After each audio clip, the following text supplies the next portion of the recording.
Good morning. Hi, my name is Jason Lipfeld, and this is the Hostos Student Leadership Academy Winter Workshop Series, our annual series that we've been doing for 16 years now.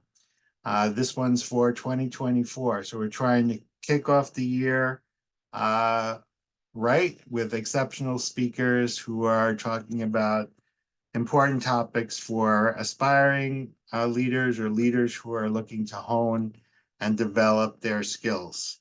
Today's workshop, um, I have to say, is one of my favorites, and we have done it just about every one of the years that we've been here for the 16 years. Our presenter has definitely been here over the years for all of the 16 years. The workshop he's presenting today is one of the best reviewed workshops that we've ever had as part of the Winter Workshop series.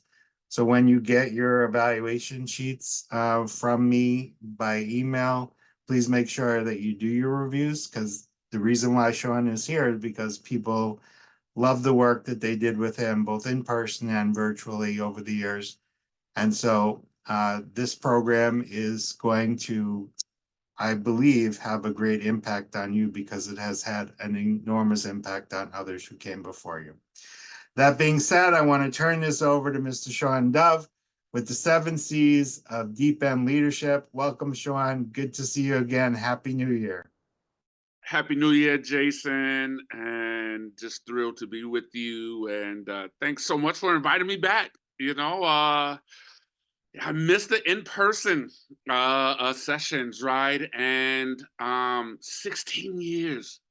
Wow. And I want to welcome everyone on the screen. I'm going to ask if you are able to come on screen so we can see you live and in living color. That will be wonderful.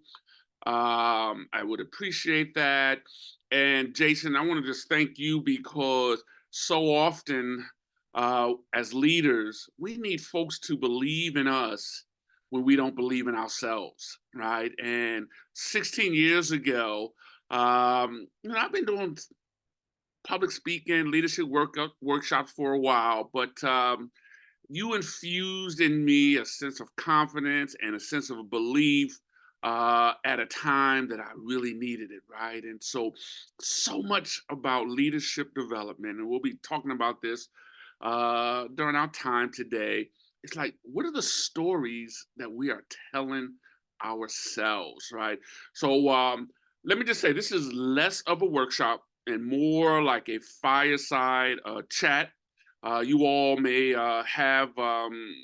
see behind me. I got a little candle. I don't have a fireside. I don't have a fireplace crackling, but I have a candle behind me, and we're just gonna have a conversation. I'm going to invite folks to be engaged and use the chat. And in fact, we're going to start off with the chat, and I'm going to invite folks to introduce themselves in the chat. But this is what you're going to do, how you introduce yourself. You're going to use an affirming, positive, empowering adjective that starts with the same letter as your first name to introduce yourself. So I'm going to model that for you, right? And I was thinking about who did I want to be today, right? I was thinking about, and Jason has heard this, that I want to be like sexy Shawn, right? That's one example, but my wife told me that I gotta lose 40 pounds before I can start claiming sexy Shawn. So I'm not sexy Shawn today in my head. And I thought, so I want to be strong Shawn? Do I want to be spiritual or soulful Shawn? Do I want to be strategic Shawn? These are all positive, affirming adjectives and labels we are giving ourselves. Today, I'm going to be, and I'm going to put it in the chat, seasoned Shawn. That's who I am today, and I'll share a little bit more about that. But introduce yourself in the chat. That's the model. You're going to use a powerful, affirming adjective introducing yourself, right? So, Susan, Guerrero, I gave her a couple of S examples. You are free to steal one of mine, but let me just tell you that the essence of this workshop is about call and response, and so your participation. This is not a passive sit back. When we talk about workshop, you all are probably will be doing most of the work, right? So, anybody want to contribute and introduce themselves into the chat with describing who, uh, even if you don't feel that way, right? Oh, Jitter and Jade. I love the vulnerability there. Resilient Roger. Now, extraordinary. Who's that? Keisha. Now, Keisha, you got to give us something that starts with a K, right? Something like kinetic Keisha, right? Um, kind Keisha, right? So those that just join in, we are introducing ourselves in the chat with an affirming, positive leadership. Oh, there you go, Keisha. Knowledgeable Keisha, right? So Jason's not contributing, and way back, maybe a decade ago, so he's starting to blush. I had given Jason, ooh, marvelous Melissa. All right, we got a good crew here. I love these adjectives, right? And I got to give a door prize. The first person in the room was Resilient Roger, and so Resilient Roger showed up first. So if we had a door prize, you would certainly get it, right? So we're gonna take another minute, right, to introduce yourselves for folks that are just joining the room. Welcome to the 7 C's of a deepened leadership. My name is Shawn Dove, and today I am seasoned Shawn, and that's how I am introducing myself. We have Resilient Roger in the room, Jittering Jade.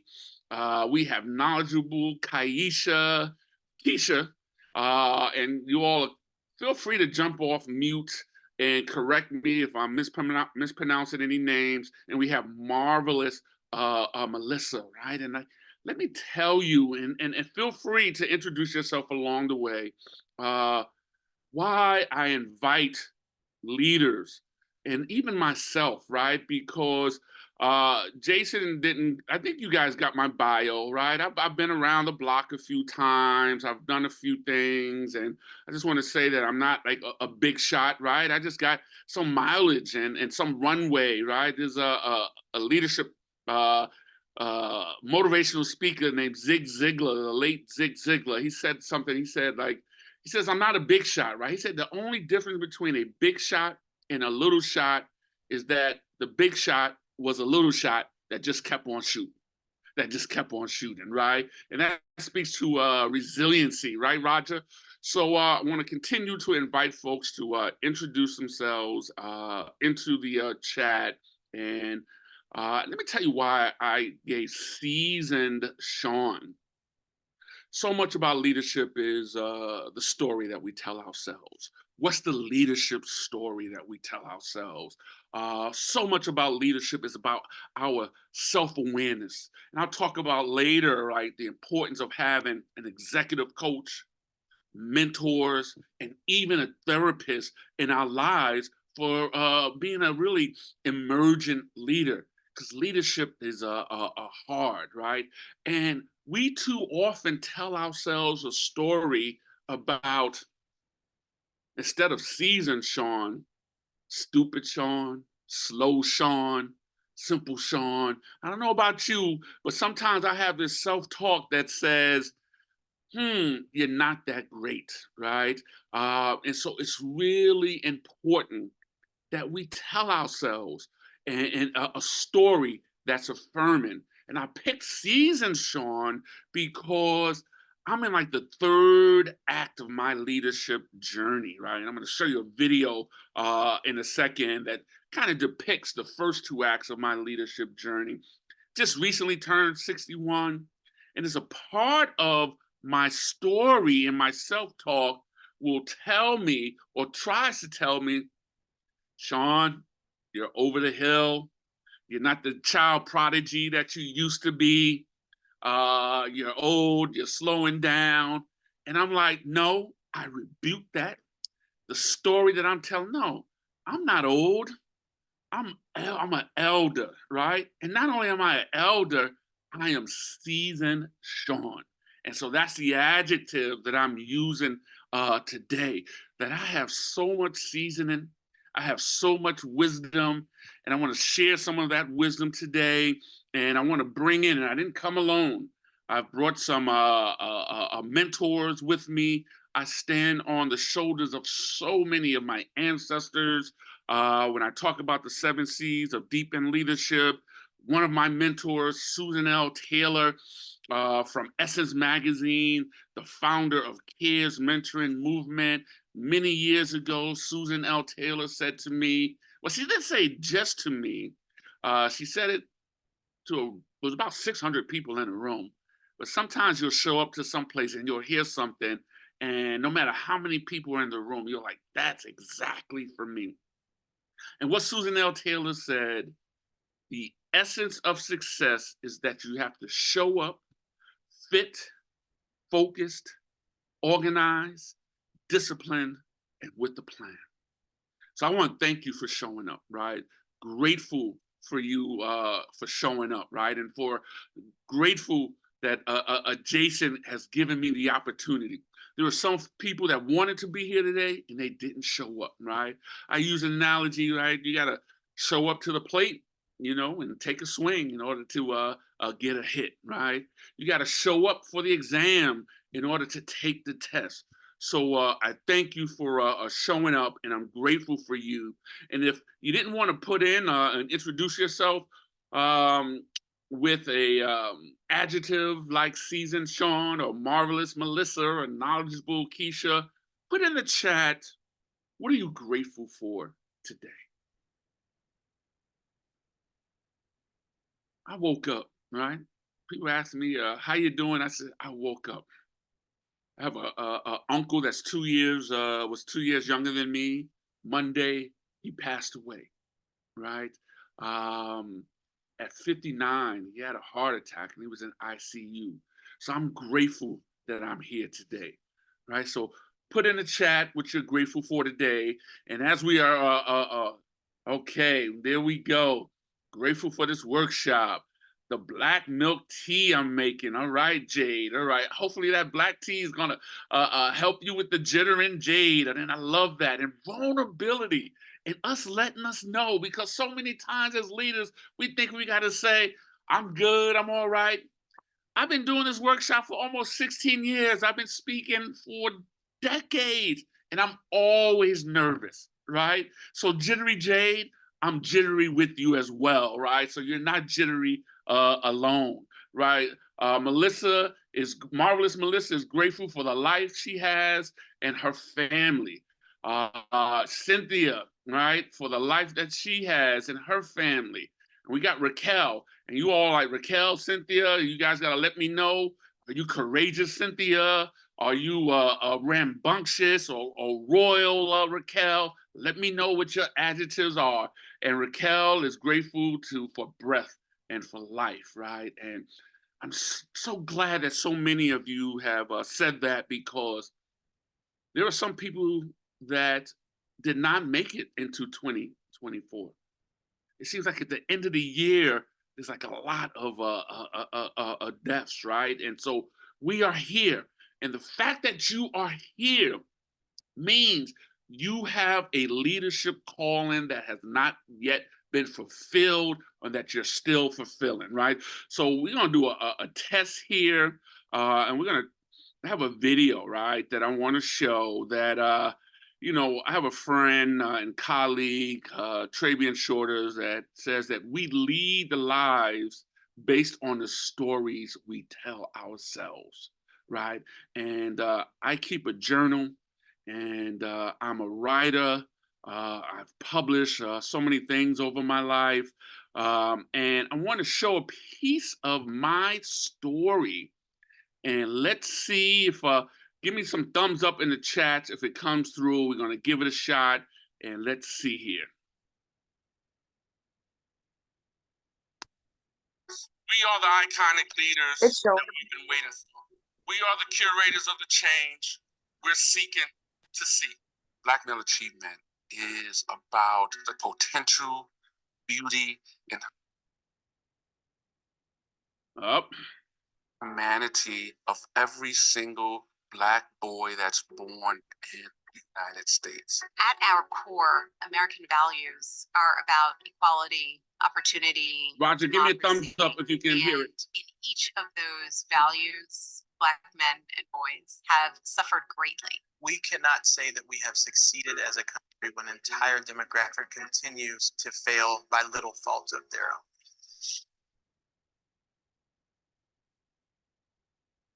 My name is Shawn Dove, and I'm the Chief Executive Officer of the Campaign for Black Male Achievement. I think I've been prepared for this work since I was born. I didn't grow up with my dad. Never woke up one day to say good morning to my father. My mother was a single mom, and around that time, I began to hang out in the streets. I grew up in a drug culture. I was getting deeper and deeper into my addiction. One of my best friends said there's this youth program, they're giving away uniforms and sneakers for their basketball team. And it was called the Dome Project. The executive director was a man named John Simon. And I remember one day he said to me, you have potential, Shawn. You spend less time on the corner of 80th Street and Amsterdam Avenue, you can do things. I came to learn that the right word from the right person at the right time can have a transformational impact. I joined the Open Society Foundations in 2008 when they were launching a campaign for Black male achievement. Hiring Rashid Shabazz was one of the smartest things that I did. And we had a unique ability to navigate both the boardroom and the block. So often when we come together in these spaces around Black men, it's in their death. It's in their suffering. But how often do we get into a room to celebrate greatness? We have a lot of politicians, individuals who still drive a narrative that if young Black men will pull up their pants, if they would just cut their hair, that they will get that job, they will get to college. The reality is that there's a history of barriers that complicate that. We need to eliminate those barriers so Black men can truly thrive and be who they are supposed to be. I think the most important thing that CBMA has contributed to this work is bringing together many different people from spaces all across the country who are thinking about policy, who are thinking about education, who are thinking about culture to understand how we could collectively engage. We are renewed, we are restored, and we are ready for the rumble. Rumble, young man, rumble. It's celebrating the principles of Muhammad Ali with mentors and organizers and community leaders from across the country and having conversations about how we heal as Black men. We are an African people. We are an African people. We'll strive to bring new values and new life for our people. It is incredibly important for young Black boys to see strong Black men of all types conspiring for their success. I identify myself as a leader, an innovator, and a game changer. I identify myself as outspoken, outgoing, and a servant of the community. Narrative really is a critical part to transforming the lives and opportunities for Black men and boys. We came up with this idea called Black Male Reimagined. What if we brought together our cultural entertainers, our branders, our marketers, all centering around this question, what can we do to reimagine Black men and boys in people's minds? We provide opportunities for diversification on the air, for businesses to be built, for brands to be established. Criminal justice should be tied directly to what we know are full investments in the life chances of young people in our community. There's a lot of work that we can all do to hold media accountable in terms of the images they're showing and the images that they're calling reality.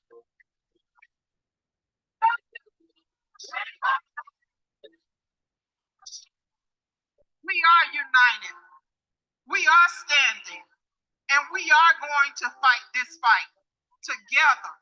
After the death of Trayvon, I remember feeling emotional to the point where I was crying. And I couldn't realize why I was crying, only in the sense that I had no faith in the justice system. What inspired me at that moment, though, was knowing that there's a generation of young people that rallied to create a sense of urgency. We know that justice for Black life is justice for humanity. We see the hopelessness of a generation that has been broken, trying to find its place in this world. We understand that we need to turn anger into action and pain into power. In this midst of still wrestling with the death of Trayvon, I remember, I think I got a text from Shawn that the president's talking about Black men and boys. When Trayvon Martin was first shot, I said that this could have been my son. Another way of saying that is Trayvon Martin could have been me. To see a sitting president of the United States who's a Black man, dusting off his shoulder, you know what I'm saying? Like, at the same time saying, I could be Trayvon, is saying the complicated reality that we live in. Shortly after the speech, Rashid and I were called to the West Wing, and White House staffers said, we need your help. CBMA brought a depth of research. The White House folks were able to look back at what CBMA had done to convene and to assemble, and were able to really learn from that. That meeting with Shawn inspired the president to take this issue, and he created My Brother's Keeper. There's so much the world would not be without the campaign for Black male achievement. It shifted the atmosphere. It shifted the way in which people talk. And in democracy, that's supposed to be a promise for all. The absence of that promise fulfilled for Black men and boys is actually an unfulfilled promise for America. We often ask the question, how do you quantify hope?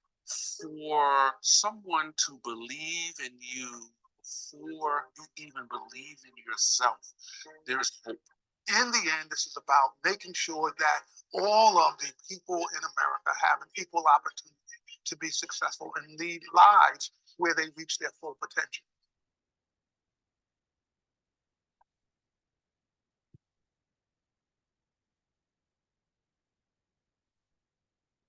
One of the things I really love about that video, Jason, is that it closes with a live shot of me delivering a workshop at Hostos a community college. And Lord knows I miss those days, right? And I could have even called myself seasonal Shawn today, right? Because so much about our leadership journeys are about seasons, right? And about cycles, right?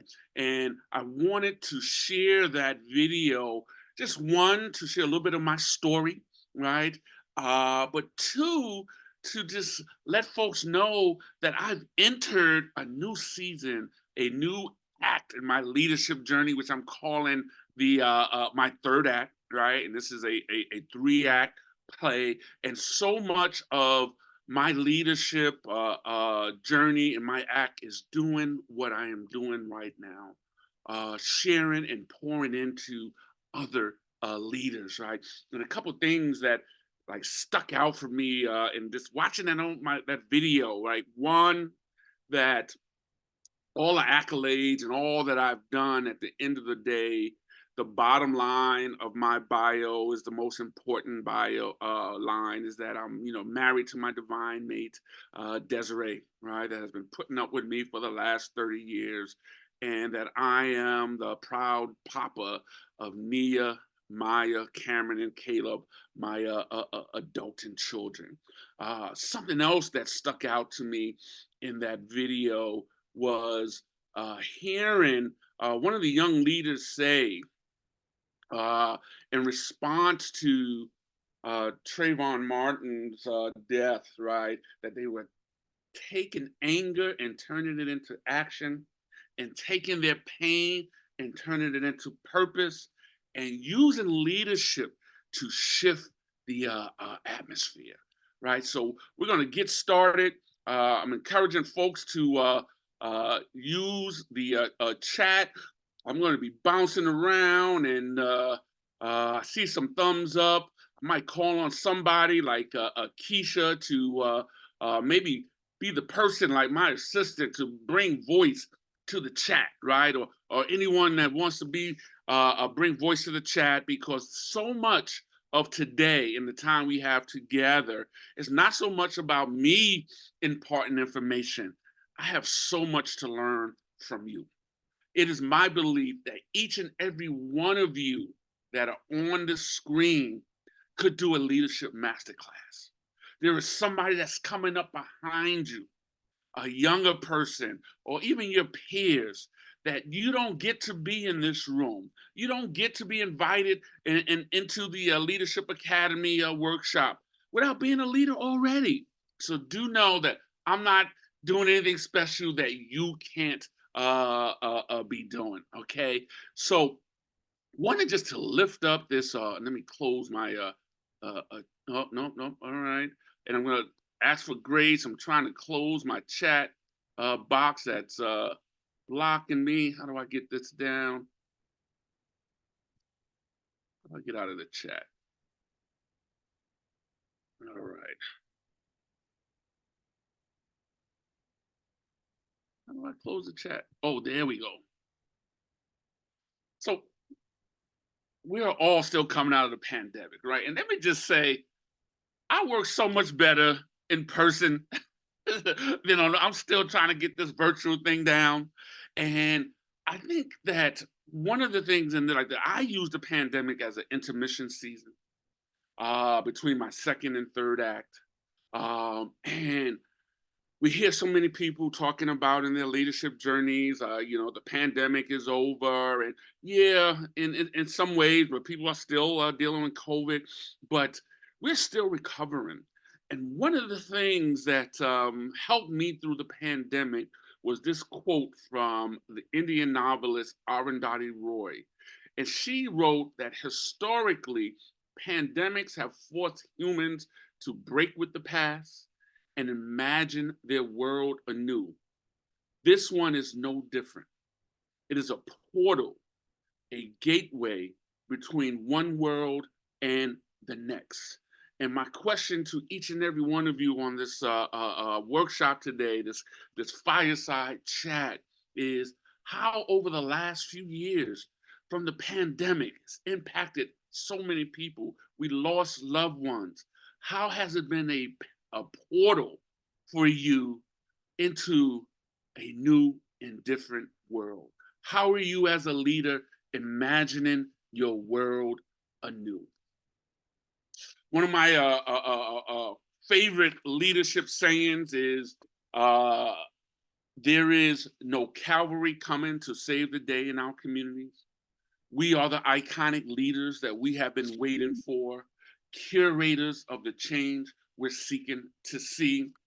And this is an exhibit during the pandemic in Washington, D.C., an exhibit that was supposed to be inside the Smithsonian Museum in Washington, D.C., and they had to take the exhibit outside because shift happens. And as leaders, and thinking about the 7 C's of deep in leadership, we have to adjust. And we need to hear something that was supposed to be inside. And somebody hit me up with a text and they said, we saw your quote as part of this outside exhibit for Black History Month.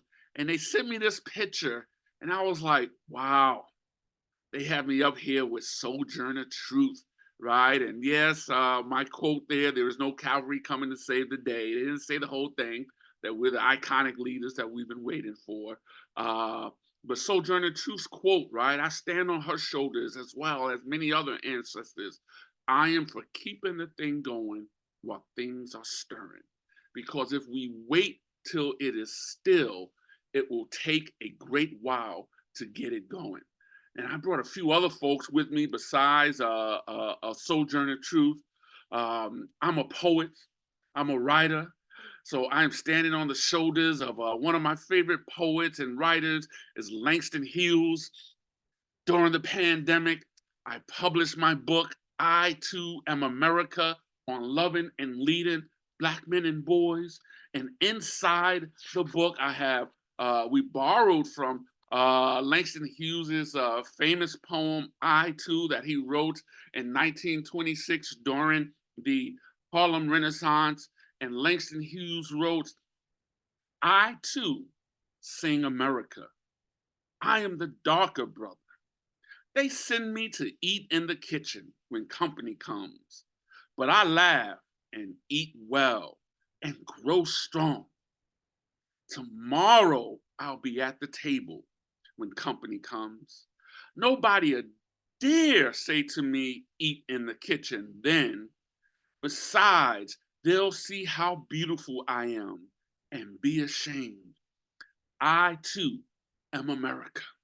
And I will tell you, as I was writing my book, I Too Am America, on loving and leading Black men and boys, I had some conversations with the ancestor Langston. I was like, I don't know if America is capable of feeling shame of its oppression and all that it's done to Black and brown people and women and all of the oppression, and that, you know what? I'm not waiting for anybody to say that I'm beautiful. I'm looking in the mirror every day, Langston, and telling myself that I am beautiful, right? If we were in person, and Jason will remember that I would ask you all to give yourselves a standing ovation if we were in person, and I would just ask you to give a standing ovation just for showing up, but I would also let you know that you were giving me a standing ovation in the beginning, right? And I would talk about that. We can't wait for others to give us a standing ovation, right? Whether it's your coach, whether it's your professor, whether it's your boo or your husband or your wife. I talk about, sometimes all we get is a lot of boo-hoo from our boo, that we need to look in the mirror every morning and give ourselves a standing ovation, right? So Jason talked about the assessments and the forms, and so I've had some good forms in the past. That's why they've invited me back. You go ahead and give me all 5s or 10s already. You can complete your forms already, right? And part of that is, in order to GET, you have to ASK. You have to ask for what you want, right? And so we're gonna get started, right? We're just like on the shore, right? We're gonna dive into, in just a second, the 7 C's of deep end leadership, right? So we're like, want to build it up, right? Because I had a few other folks that joined me today. That I had one mentor that says to me, Shawn, if your vision, your goal, what you're trying to achieve can be achieved by yourself, it's not big enough, right? So I brought some other folks with me, right? Anyone in the chat can tell me who is that? Let's get this chat going. Or feel free to jump off a screen. We gotta get this. Emmett Till. That's right, Emmett Till, right? And thank you. That was Marvelous Melissa who said that. And who was Emmett Till with in that picture? His mother. His mother. And that's Mamie Till Mobley, right? And last year, or was it 2022, there was a movie about her, right? And it was called Till, and it talked about her courage, right? Yes, Roger, that was mom, right? And there's something that Mamie Till Mobley said. She said, we are only given a certain amount of time to do what we've been called to do. You don't have to be around a long time to share the wisdom of a lifetime. You just have to use your time wisely, efficiently. There is no time to waste. Mamie Till Mobley.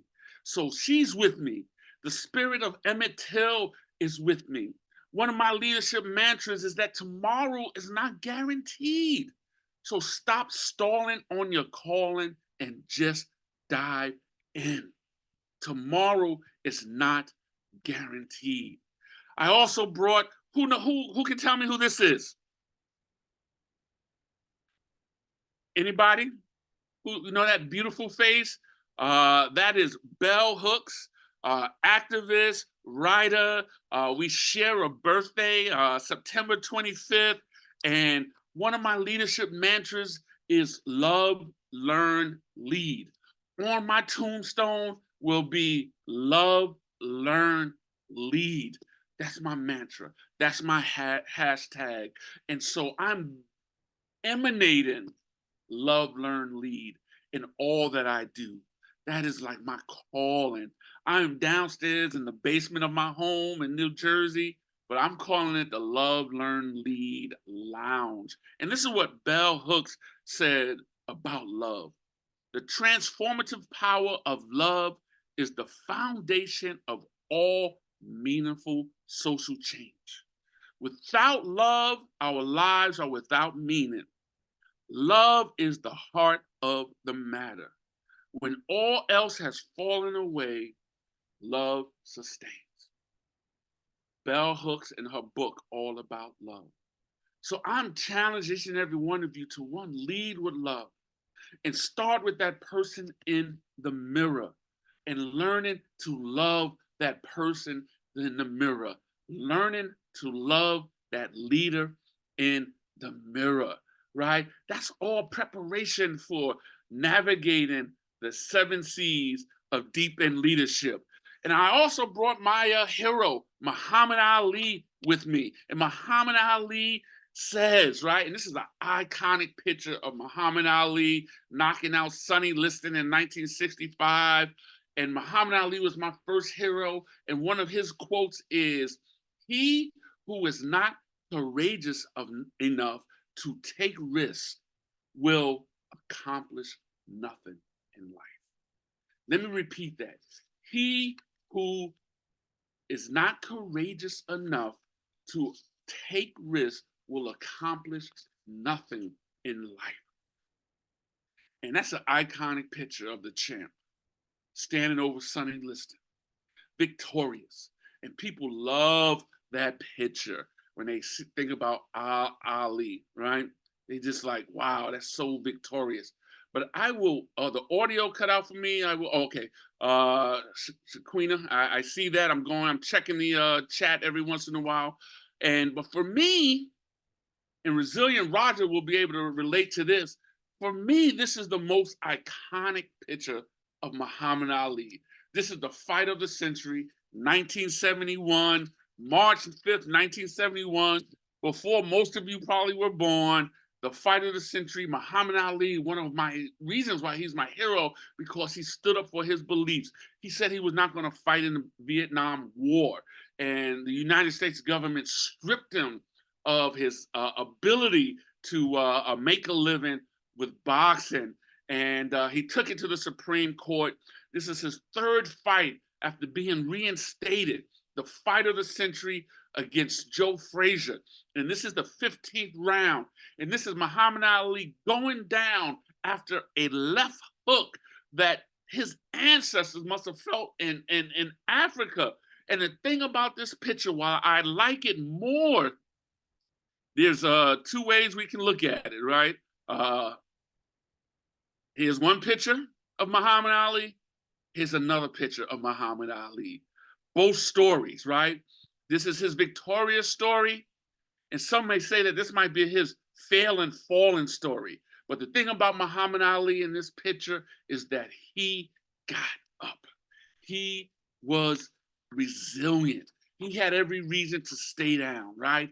And navigating the 7 C's of deep end leadership is all about bouncing back. It's about jumping in. It's about taking risks, right? And so, what are the 7 C's of deep end leadership? What are we going to be talking about today? Let me give you a little backdrop, right, about what is deep end leadership.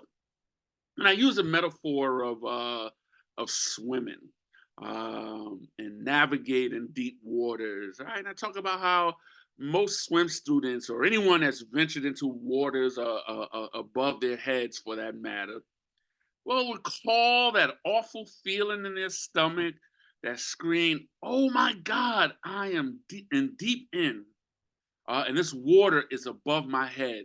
You know, give me an emoji or put something in the chat. Have you ever had days when you feel like, God, I'm in above my head, that I can't handle this, right? That I'm in deep waters, right? This is a time, like, whether you are in the proverbial deep waters in your work world, your parenting world, or your leadership world, or on the path of pursuing your God-given leader, you must prepare for those times in your leadership journey when you say to yourself, I am in over my head. Deep in leadership is all about how we successfully lead. It's the linchpin of realizing our goals and our dreams. Your ability to navigate deep in waters will dictate your levels of success. And we're gonna like talk about that today. So, you know, deep in leadership is really about all of you are already deep in leaders, right? Because you showed up today, right? Deep in leadership is about when leaders just like you decide to stop wallowing in the shallow end of your leadership lives and begin to challenge yourselves to realize your full potential. You all would not have shown up today if you're not trying to develop yourself. Jason talked about all of the workshops will be on a video recorded. I want to get the recordings, Jason, because I am at 61 still developing. Your leadership journey never ends. And I guarantee each and every one of you, if you get all the recordings of these workshops and you listen to them next year, this time, you will be a greater leader, right? So, Jason, I want to learn how and hear what Christopher Brown said about how to bring a vision to life. Dr. Christina Marin said on January 9th, which was what, Tuesday? She did a workshop using the 4 agreements to deal with our energy vampires. I have a leader at work at New Prophet that has incorporated the 4 agreements, Don Miguel Ruiz's 4 agreements, right? Be impeccable with your word, right? Always do your best, right? Don't make assumptions. Who can tell me what's the 4th agreement that I'm leaving off that I am forgetting? Anyone was there with that? Let's just see, right? Oh, it just came to me, but I'm just checking to Always see. do your best. Always do your best. Don't make exceptions. Never take anything personally. That's the one, right? Don't take stuff personally because, Lord, and all 4 of those, right? So I am going to be a student with each and every one of you and get these recordings and listen to them, right?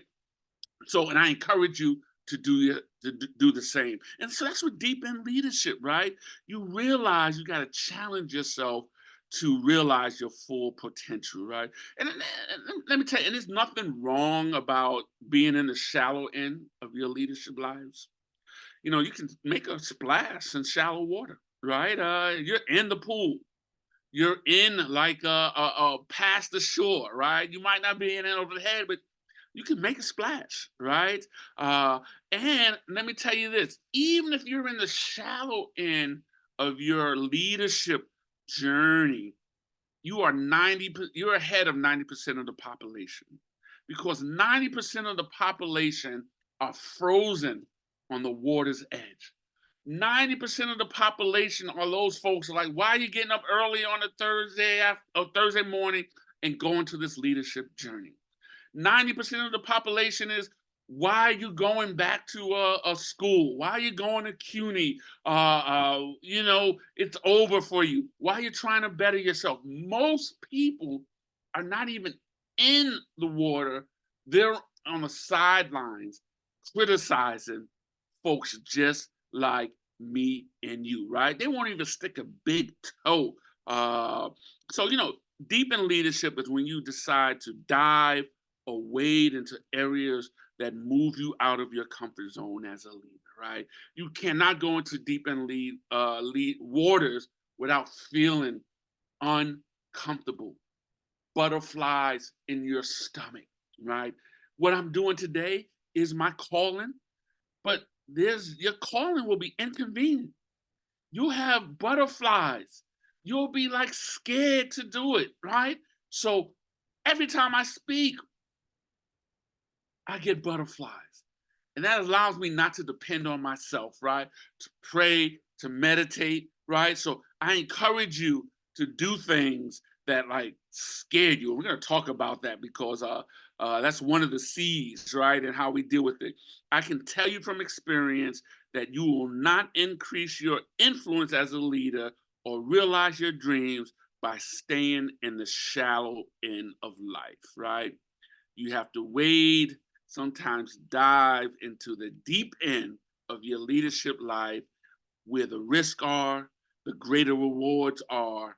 And I know that you all are deep in leaders because you wouldn't be here today. So y'all say, oh God, he's talking about deep in leadership. What the heck are deep in without the 7 C's? They're calling, courage, completion, credibility, collaboration, change, and coaching, right? So let's get a little bit into these 7 C's of deep end leadership. The first one is calling. And I believe that we all have a leadership calling. We are not brought to this earth. We were not born. There are a lot of folks that are attributed to this quote, but Mark Twain said the 2 most important days in your life is the day that you were born and the day that you realize why you were born. It's about calling. And I am here to let you know that you have a leadership calling. Deep end leaders know that they have a particular calling on their life and that their primary job in life is to discover their unique purpose and mission, right? And this is a fireside chat. So Keisha, come on, jump in if you have a question. We're going back and forth. Thank you. Let me turn on my camera. Thank you. Be polite. Hey, so I want to say that my whole life has been like notes of me supposed to be a leader, but I never wanted to be there when I was like in school and when I was younger. And like looking back at life, my grandfather, I was the favorite grandchild. I'm the racial breaker for my 2 families. I'm the first Norwegian and Black person. So my grandfather always said, I'm going to change the world, pretty much, he would say. I was born on the New Year's Eve of the Zodiac calendar. So I'm the end and the beginning of the whole Zodiac year as well. And my grandfather, something that's very, very like, it's helped me through my whole life. He was a man who he helped with telecommunications for the Apollo projects. He was like, I thought he was a genius as a child. And he always told me, if I use my brain, I can do whatever I want. And, you know, like being a Black woman growing up in the regular society outside of him, that wasn't an actual truth until I got older and I realized it was, you know? So I agree with what you're saying. So thank you, and I welcome you to stay on screen. And I said it in the video, right? And you just amplified it, and I thank you, knowledgeable Keisha, right? That was your adjective, right? That sometimes we need people in our lives to believe in us before we believe in ourselves. Sometimes we need parents, grandparents, mentors, coaches to speak what they see into us.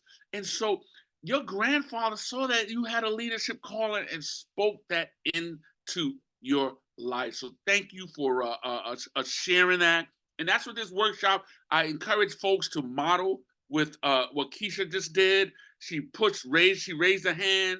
I will stop, right? Because this is about a conversation. If we don't get to the second C, but start having conversations, my job is done, right? Because I'm here just to be a catalyst and to pull out of you what is or invite out of you what's already, or call out of you what's already inside of you, right? And you know what? Discovering your true calling will lead you to the right people, places, and projects where you can best utilize your gifts and talents. Unfortunately, most people never discover their calling, and they take their gifts and greatness with them to their graves. Ask yourself, if money was not a factor, how would I live my life?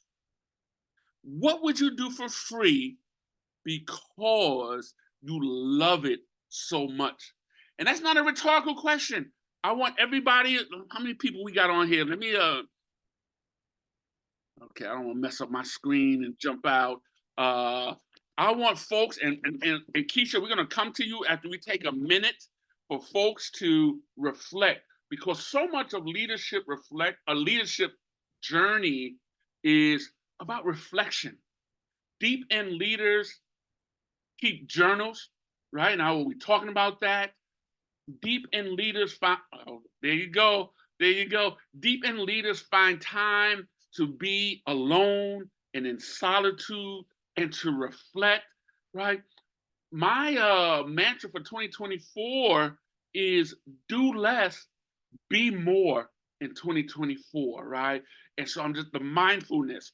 But so I'm asking each and every one of you to take a minute, a motivational, meditative minute, to ask the question. Ask yourself, what would you do if money was not a problem? How would you live your life if money was not an issue?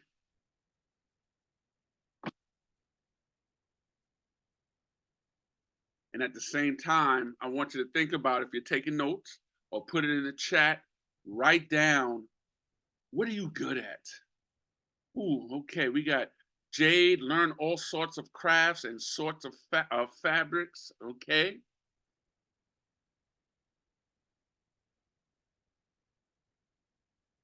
All right, let me hear you in the chat. What would you do, right? And we're going to keep it moving. I'm going to come back to you, Keisha. I'm going to come back to you, but I want to keep it moving a little bit, right? Because we all have strengths. Your leadership calling is, I believe, already embedded in you. And sometimes we take for granted our own strengths, right? And identifying your strengths is one of the first steps in discovering your leadership calling. Often your leadership is not, your calling is not discovered, it's learned. Sometimes we got to find out what we don't like and test some things, right? Oh, Jason, you want to write again? That's what you would do? If you got a book inside of you, Jason, is that what you're saying? Leaders are also readers.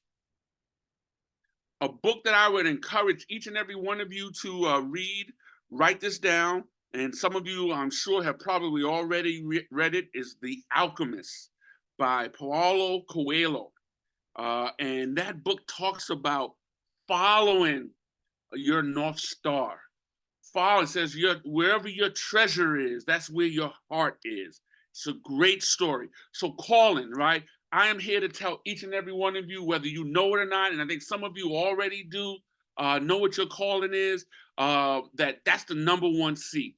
The second C is courage. And deep end leaders discover their calling, right? But they also summon the courage to respond to it. What does it mean if you have an inspiring, great calling and you don't do anything about it? I remember as a youth, all right, a couple of lessons that I learned in youth. I went to, I often say I have a PhD from UCLA, and that's a university on the corner of Lenox Avenue in Harlem on 119th Street. There were a lot of lessons on that corner. One of those lessons I learned with the older guys playing dice, they would say, scared money don't win, scared money don't win. I never understood what the heck did they mean when they said scared money don't win, right? And I realized once I got older was that scared money means that if you don't bet, you can't win, right? So courage is the second C. And I kind of like wondered, and when I was creating this format, what should go first, calling or courage, right? And I often thought sometimes courage should go first, right? But calling, I say you need to be inspired, right? And sometimes you need to have the courage to follow somebody else's calling until you discover your own.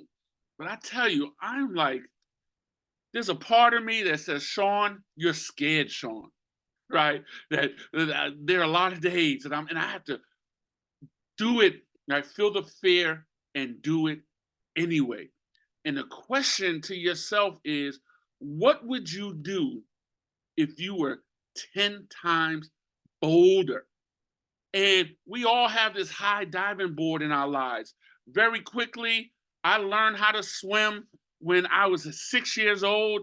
My mother, strong Jamaican woman, strong single mom. Deanna used to send me to camp every summer.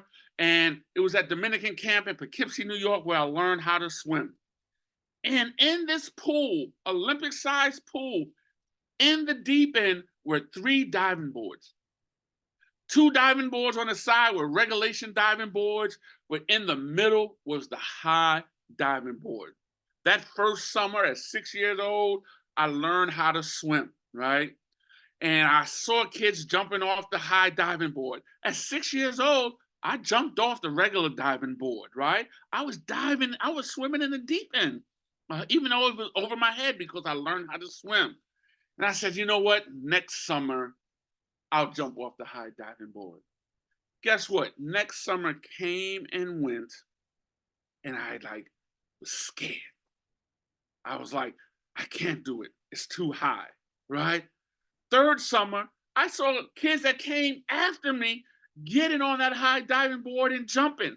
And sometimes you need folks around you to motivate you, to give you the courage to do it, right? And I was like, hold up, this is my 3rd summer. I'm going to do it, right? And I got online. There was always a long line for the high diving board, right? And I climbed that ladder, right? And I got on that high diving board. And little 8-year-old Shawn, I felt like I was on top of the Empire State Building, looking down. And I was like, I can't do it. And I wanted to go back. But if I had to go back, everyone would have had to get off of the line. I would have to say, excuse me, pardon me. I would have been very embarrassing. And so I had butterflies in my stomach. I was scared. I was like, Shawn, why? You weren't really called to the high diving board. What are you doing up here? But I had no other choice. No, I guess I did have a choice. I chose to feel the fear and I jumped anyway. Guess what? I lived, and I realized all of those years, those 2 summers I was scared, that once I finally jumped, that high diving board wasn't as daunting as I thought it was, right? And I lived, and I got back on that line. So my question for you, and feel free to jump off the chat, right? And Khalil says, what would you do if, well, this is become a carpenter. I think you might answer the question I was going to ask you. Is what would you do if you were 10 times bolder? If. I want you to write in your leadership journal, this is the 2nd C of the 7 C's of deep end leadership. What would you do if you were 10 times bolder? Because it is often the thing that scares us the most is the thing that we are called to do, right? So let's hear you in the chat. Let's, if anyone wants to come out and share, what would you do if you were 10 times bolder? And Khalil, I don't know if you are a carpenter. I know it says that you love to build things and fix things. Is that if you were 10 times bolder, would you become a carpenter? Are you already a carpenter? I will say, all right, I see somebody, feel free. This is we're fireside chatting, so feel free to come on in and let your voices be heard. Keisha. If I was bolder, I'm like the bold one out of my friends. So there's a level right now that you're talking to me. And I'm like, if I was bolder, I don't know. I would be the president in 2040. That's what I would do. That's the only thing in my brain. I'd be the president of America. And declare it, right? There is so much. Thank you for that.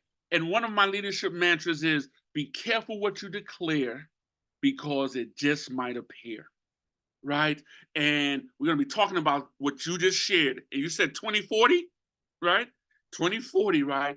I've been keeping a journal for more than, gosh, since I was like 16 years old. So much that I've accomplished in my life, I wrote it down before I accomplished it. I spoke it, right? Before I accomplished it. One of the things I loved about Muhammad Ali was that he would make a declaration and a prediction of when he would knock people out, right? What round. And I want to bring in, like, poetry helped save my life. I want to bring in this poem before we go to the next C. And it's a poem by Marianne Williamson. And Nelson Mandela got credit for this poem when he was released from Dobbins Island in the early 90s, 1993, 92. And this is how this poem goes. And so many of you, I know that you've heard it, right? And I encourage you to print it out, put it on your wall, put it on your mirror. But this poem goes like this. Our worst fear is not that we are inadequate. Our deepest fear is that we are powerful beyond measure. It is our light, not our darkness, that most frightens us. We ask ourselves, who am I to be brilliant, gorgeous, talented, and fabulous? Actually, who are you not to be? You are a child of God. Your playing small does not serve the world. There is nothing enlightened about shrinking so that other people won't feel insecure around you. We were born to make manifest the glory of God within us, and it is in everyone. And as we let our own light shine, we unconsciously give other people permission to do the same. As we are liberated from our own fear, our presence automatically liberates others. We don't know. One of my leadership mantras is someone that you don't even know is rising up in their leadership calling only because they're watching you rise up in yours. It might be a younger sibling. It might be a younger relative. It might be a classmate. It might be someone on this Zoom screen that said, wow, if Keisha can come off mute and give voice and share something, guess what? I can do it. Sometimes with courage, you got to get around courageous people. In my adolescence, we used to, when I was hanging out, we used to have something called static, right? If there was beef.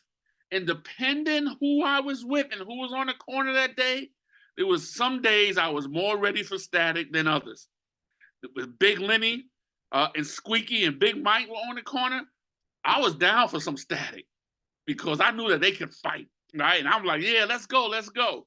But I looked around, it wasn't like some folks that I like had more courage than me.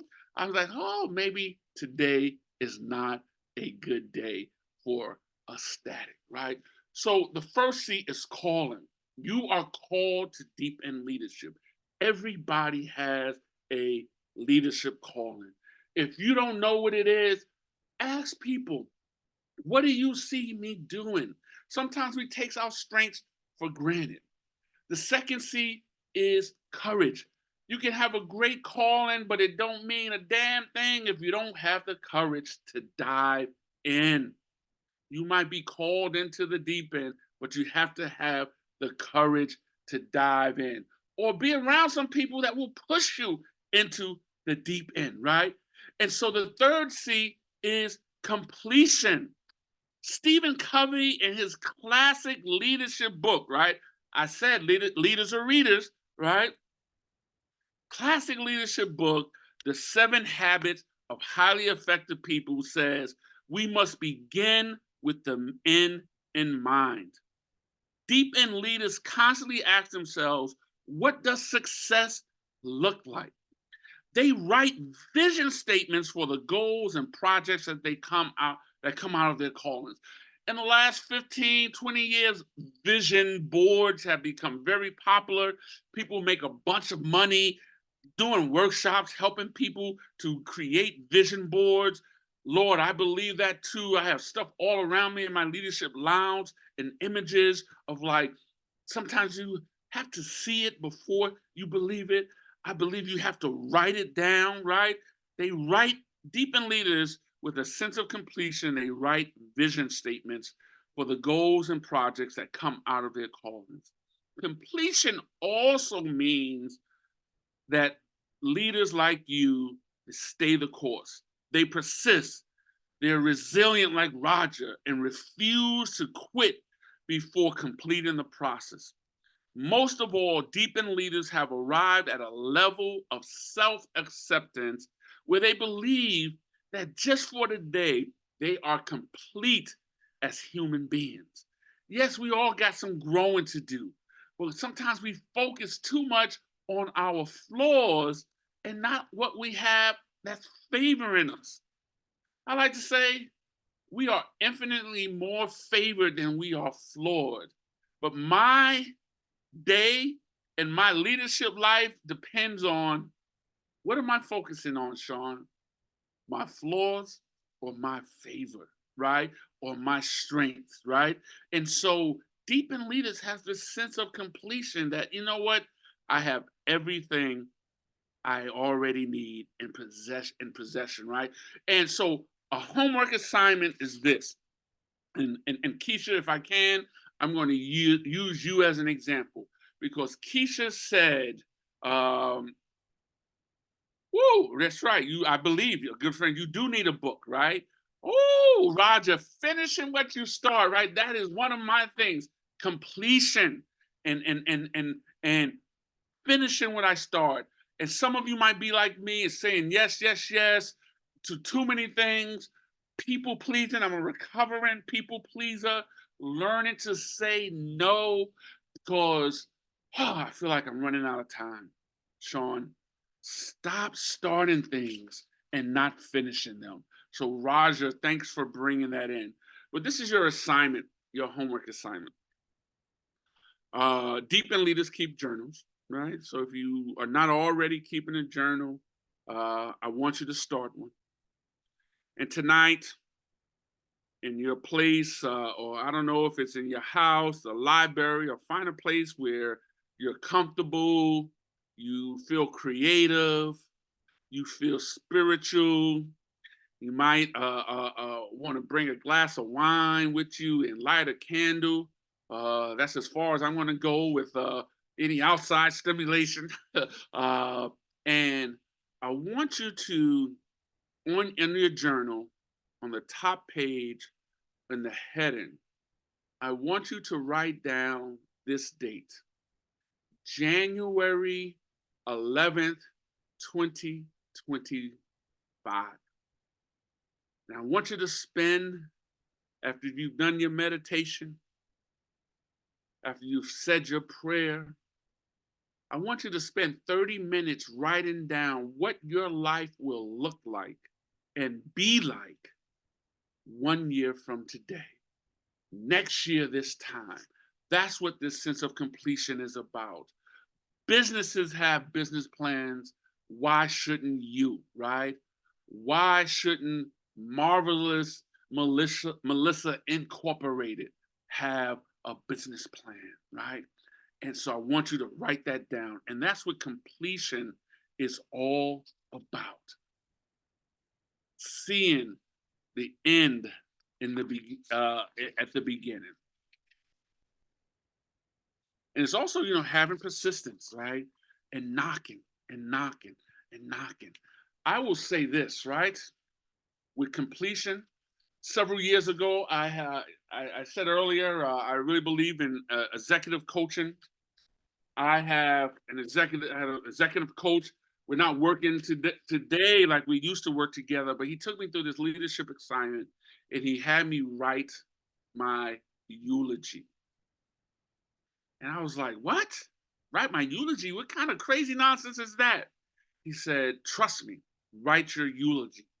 And we spent the day in a workshop one-on-one, and I wrote my eulogy. Guess what? We all are going to die. I remember seeing a sign, a billboard years ago that it was a number, call this number if you want a dignified funeral. And I was at the light looking at that billboard. And I was like, yeah, I want a dignified funeral, but I also want to live a dignified life. What does that mean? And I had to write in this with my executive coach, my eulogy, what I wanted folks to say. And in that eulogy, and this was like, God, in 2016 or 2017, I wrote that I was an author of the 7 C's of Deep in Leadership. This workshop that I've been doing for years. I didn't know that I was going to publish this book. This book wasn't in my eulogy then. I have to update my eulogy and add this. And I told Jason in the green room earlier that I have finally launched the publishing project of the 7 C's of Deep in Leadership.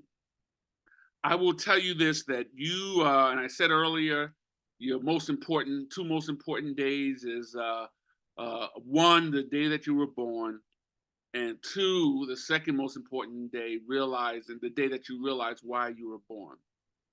You don't know that last day. You can control the dash in between your first day and your last day. There are so many people that have gone to the grave with their greatness inside of them. So someone like a Keisha, when you write your eulogy, I want to see in there, Keisha Anderson became President Anderson in 2040. And this is the thing, we're all great leaders. At some point, people say, you're crazy. What you're trying to accomplish is never going to happen. Barack Obama, you're crazy to believe that you're president. It's never been done. There's never been a Black person in the United States that's been a president, right? You got to be able to be bold in your completion statement of what you are going to do. Yes, Jillian, life is short. Try new things and live it to the fullest. And one of my most meaningful stories related to this. The late Clyde Frazier Jr. I met Clyde Frazier Jr. and his father, Clyde Frazier, when I first met them. When I heard about I was going to meet Clyde Frazier, I thought it was the basketball player from the New York Knicks back in the day. But it was a community leader. I used to run a Beacon School in Harlem, the County Cullen Community Center, and Clyde Frazier, senior and junior, they were community organizers. And Clyde Frazier Jr., his calling was coaching girls basketball. His calling, his passion was running a basketball tournament for girls called Slam Jam. And in the community center that I used to run on 144th Street and 7th Avenue, we would host the tournament in the gym. On weekends, the school was open 7 days a week. In the mornings, on the weekends, we would open the gym for his tournament and for practice. And I remember when I moved from Harlem to Queens, I actually moved right across the street from him in Jamaica Estates. And I remember the morning very vividly of September 10th, 2001. And I went to the bank on Hillside Avenue, Chase Bank, and I bumped into Clyde Frazier. He had moved his tournament from the community center in Harlem, and he was now running it at St. John's. And I remember standing on the corner with him in Hillside Avenue. His full-time job, he worked for the IRS, Internal Revenue Service, in their enforcement department, right? But his dream and his calling, his passion was this tournament, Slam Jam, helping girls get to college with basketball scholarships. And on that corner, he said, he had gone to, he was going into work later that day because he had some banking business. And just enthusiastically talking about the tournament and his passion and where he was going to take it. Clyde Frazier Jr. worked at the trade towers, the Twin Towers. And on that day, that Monday, he went into work late because he went to the bank, and that's where I saw him. The next morning, he went to work on time, and he worked in the South Tower. And that morning, he was in work when the first plane hit. And when I think of Clyde Frazier, I will always remember that when he went, when his day, as all of our days will come,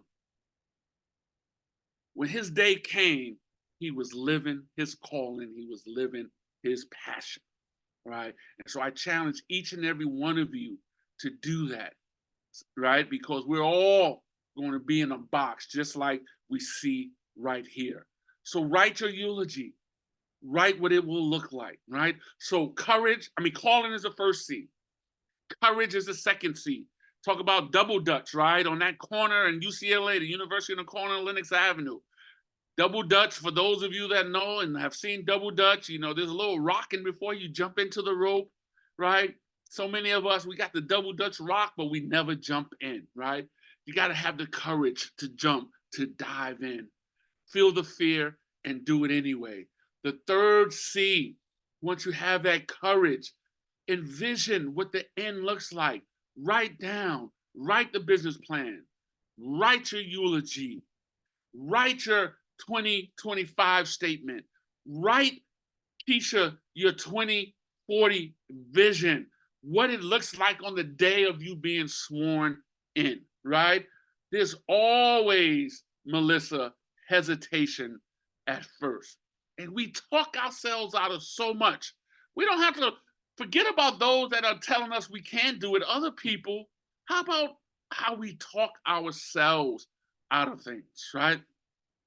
And so the fourth C is credibility, right? I'm keeping my eye on the time. I might speed up a little bit. And what I'm going to do, Jason, I have a link, a podcast masterclass of the 7 C's. I'm going to send it to you, but so we can send it to everybody so they get the whole masterclass. And we don't get to all of the C's, but this fourth C is credibility.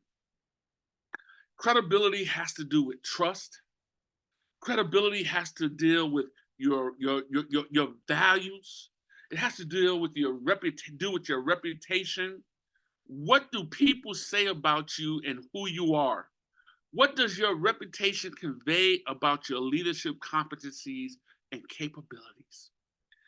Deep end leaders are engaged in a constant process of building their credibility, building their character. They honor their word and deliver what they promise. Successfully navigating this fourth C is what truly takes you into deep leadership waters, because it allows us to effectively and believably communicate what our vision is, what our calling is. Credibility invokes the trust and likability you must have in order to influence others. I always say this fourth C, right? If you're in the pool, all pools, right? Olympic-sized pools have a dip in it, right? And sometimes for those that don't know how to swim, you're splashing around in the shallow end. And if you're not aware where you are, there's this dip in the pool. And the next thing you know, it goes deeper and you find yourself in over your head. This is the most valuable C, credibility. And this is an area where we all have, like what's your credit score? Where are the areas you need to improve? Think about 3 areas where you need to improve in your credibility and in your trust. And guess what? The number one person that you have to trust is trusting yourselves. So many of us as leaders, we don't believe ourselves. We talk ourselves out of stuff, and we don't trust ourselves, right? So think about areas where you are strong, right? That I am resilient. right? That I keep my word, that I encourage others. And so much of this has to do with values and value-based leadership, right? Some of my leadership values are faith, it's generosity, love, healing, courage, community. And I'm like, Shawn, how are you living your values? In your leadership journey, your values are your beliefs and what you believe in. Trust, right? And we have individual values and we have organizational values. When I was leading the campaign for Black Male Achievement, which is now the Corporation for Black Male Achievement, our organizational values were trust, accountability, affirmation, resiliency, Roger, and entrepreneurship. This is the deep end C. So what are your credibility scores? And there's always, and all you have to do is open up the paper or go online and there will be an example of a leader that has fallen because of credibility, because of character.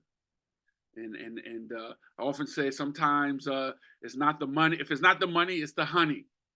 Some of us are dealing with issues of it might not be money, it might be drinking and drugging, right? I have 35 years of sobriety and I'm clean, right? For y'all saw in my story in the video, right? I had to go into rehab to correct that issue in my life. And this is the thing, my therapist reminds me, you know you're human, Shawn. This credibility C doesn't say that you're perfect. We all have course corrections. We all have stuff we have to work out, right? We all have stuff that we need to ask for help, right? But we all have a leadership calling, C number one. You have to have the courage to dive in to that leadership calling, right? You could be standing at the water's edge and say you're called to dive in, but if you don't have the courage to jump, it doesn't mean anything. Completion is the third C. You have to see yourself swimming from the shallow end to the deep end and going into the deep end, right? And envision that.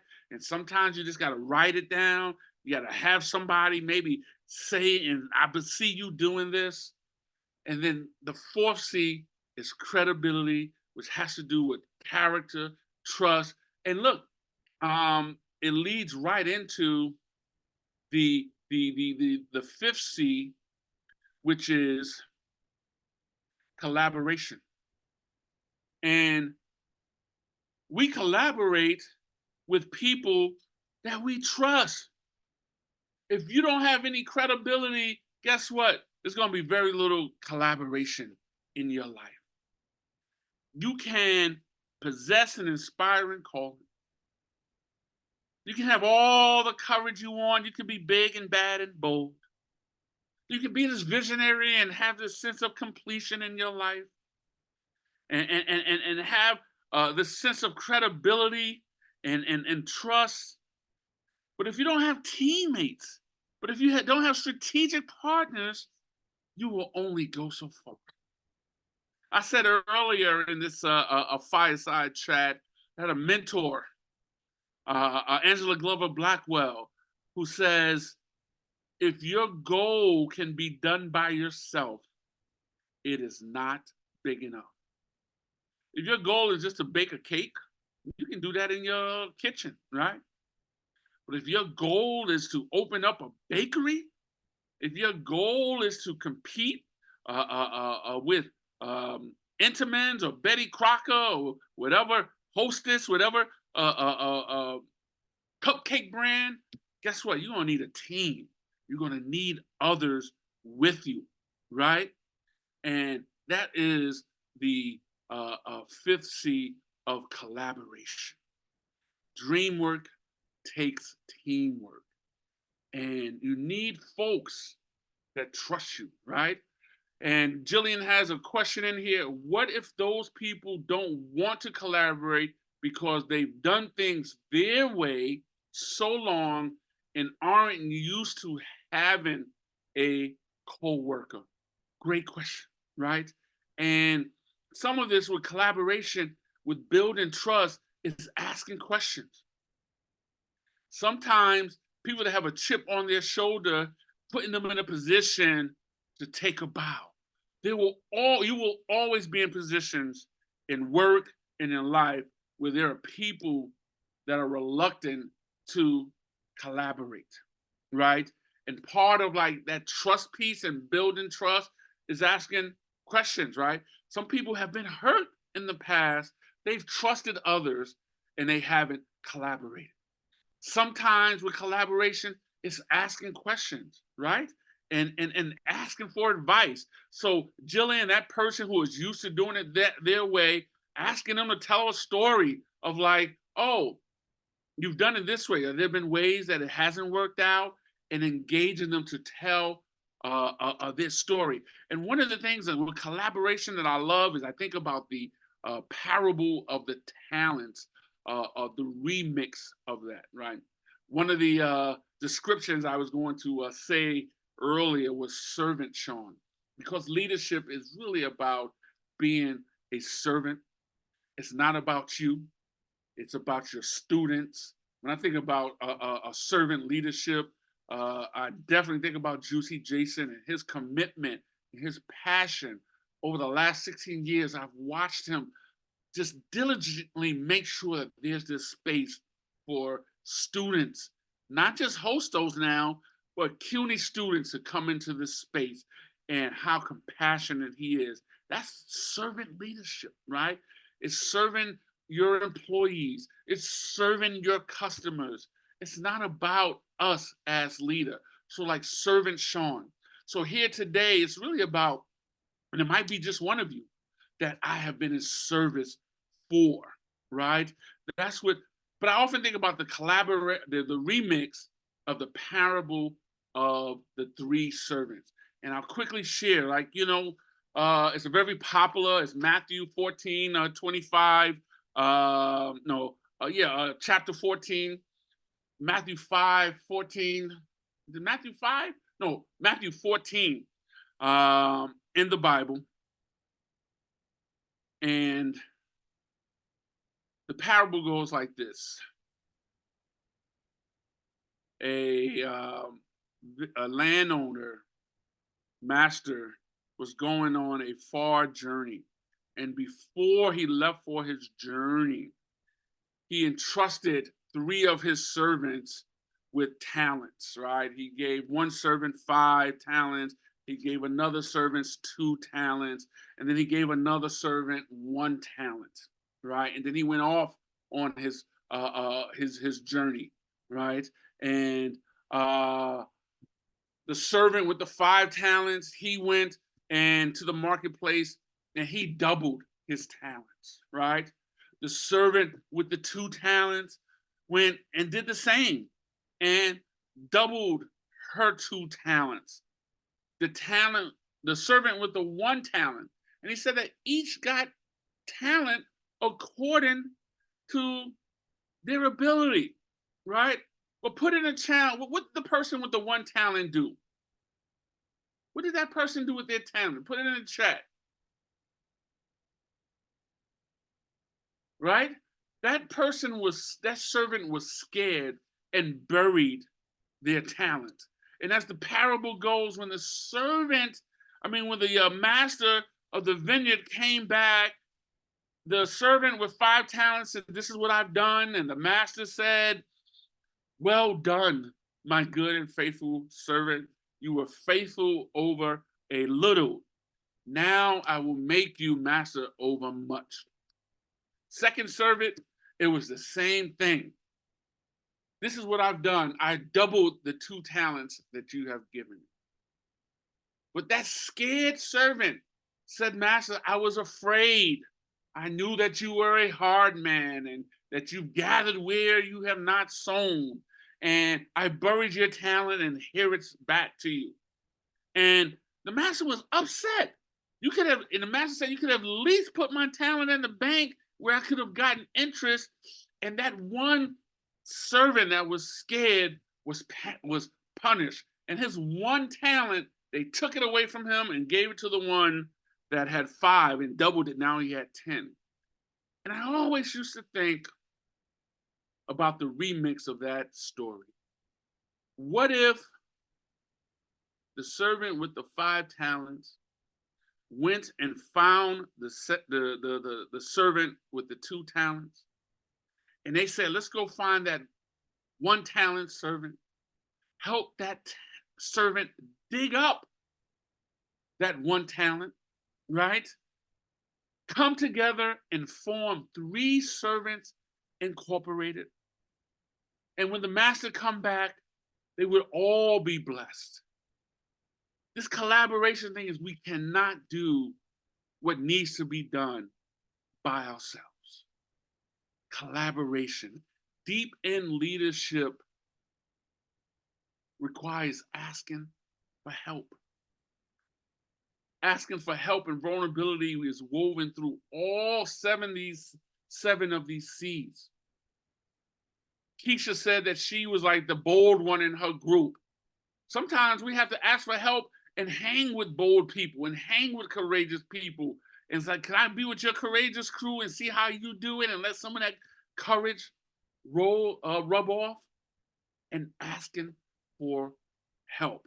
And so that is the 5th C, right? It's collaboration. Dream work takes teamwork, right? It's about cooperation and not competition. But you need folks that you trust to collaborate. And the thing about collaboration is, like, it's like a boomerang. What you put out there comes right back to you. All right, we're moving along. Oh, talk about the 3 servants. I forgot to show this picture. That's me in the middle, right? That's Shawn in the late 70s. And those are 2 of my best friends, Dave. We used to call him Sad Sack because of the eye, his bags under his eyes with the hat. And with the black jacket, that's Lenny. We used to call him Puppet, the way he danced. But those are my homeboys growing up. We're sitting on the steps of the Dome Project, the youth program that helped change our lives. Those were the 3. Like, when I was with Dave and Lenny, I had a lot more courage. We collaborated to do a lot, and we supported each other, not only on the basketball court, but in the classroom. And we've been supporting each other for years. So that's us in like 1978, and this is us back in 2019 when we enacted the picture on the same steps of the Dome Project, which is All Angels Church on 80th Street, right? Collaboration. We need people in our lives that's going to be with us, right? That's us in our youth, and that's us as in our like midlife, right? And we're all now, God, we were teens here. We're all like 61 now, right? We're all 61. And that's my 3 servants picture, right? And so when you start collaborating, guess what? Shift happens. Change is the 7th C. Deep in leaders know that shift happens. There are leaks and shark-infested waters along every leader's journey. Successfully navigating change and adversity means you possess a life philosophy which allows you to transform your stumbling blocks into stepping stones. Deep in leaders know, 7C leaders know that shift happens. There's going to be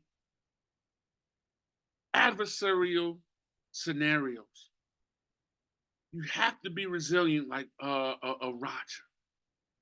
I showed you the picture of Muhammad Ali getting knocked down, but he got up.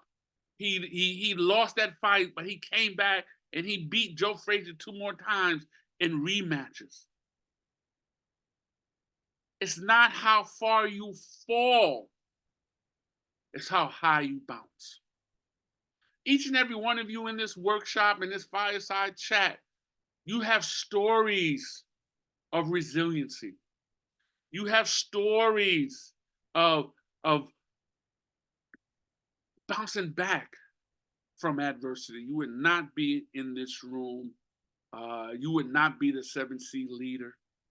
One of my mentors, Terry Williams, she used to say, what you think is your curse could be your calling in disguise. You will face betrayal.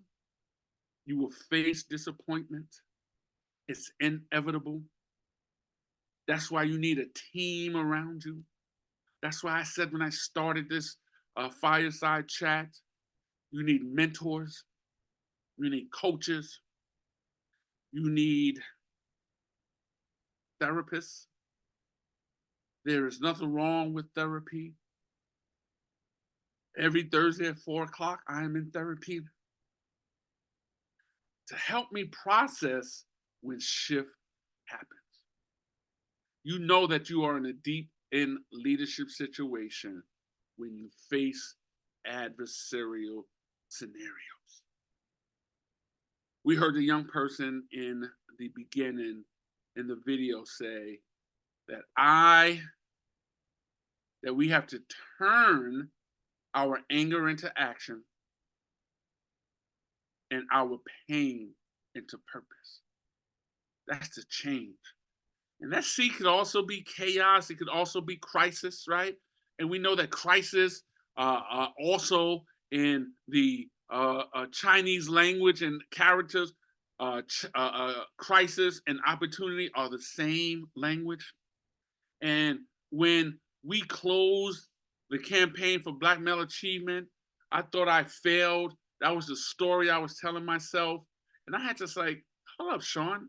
You got to tell yourself a different story about this shift and this change. The campaign was supposed to be a 3-year campaign when it was launched in 2008. And here you are, 12 years later, and all that you've done. I had to learn this.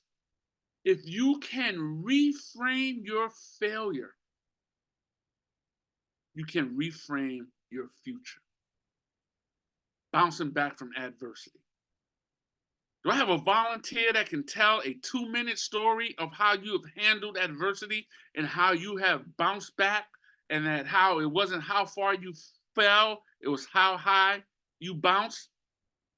I would love to hear somebody else's voice about this, because we need to hear stories of other folks dealing with change and shift happening and bouncing back. Give me a volunteer. Who else? Who wants to share a quick 2-minute story? I'm sorry. Can you guys hear me? I'm at the gym right now and it's loud. So I can hear you, Susan. You want to share?